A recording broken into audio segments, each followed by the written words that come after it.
તો આપણે આપણી ફોર્ચ્યુનર લઈને સીધા પડી ગયા સાઈડ પર ને મજા આવી ગઈ.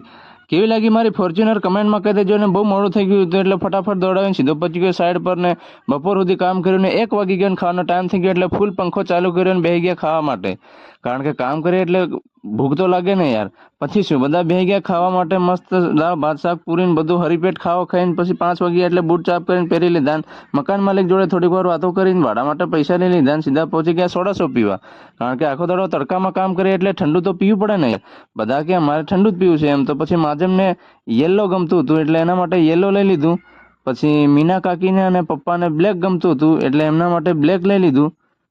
કારણ કે બ્લેક પેટ માટે સારું છે યાર, આંતરડાનો પ્રોબ્લેમ સોલ્વ કરી નાખે છે.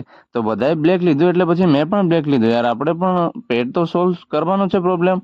પછી શું બધાએ લઈ લીધું બ્લેક ને ફટાફટ પેક મારીને રિક્ષામાં બેન સીધા ઉપડી ગયા ઘરે. ઘરે આવીને જોયું તો ખાવાનું તૈયાર હતું એટલે ખાઈ લીધું. મિની વ્લોગ યહીં ખતમ. બધાને જય શ્રી રામ.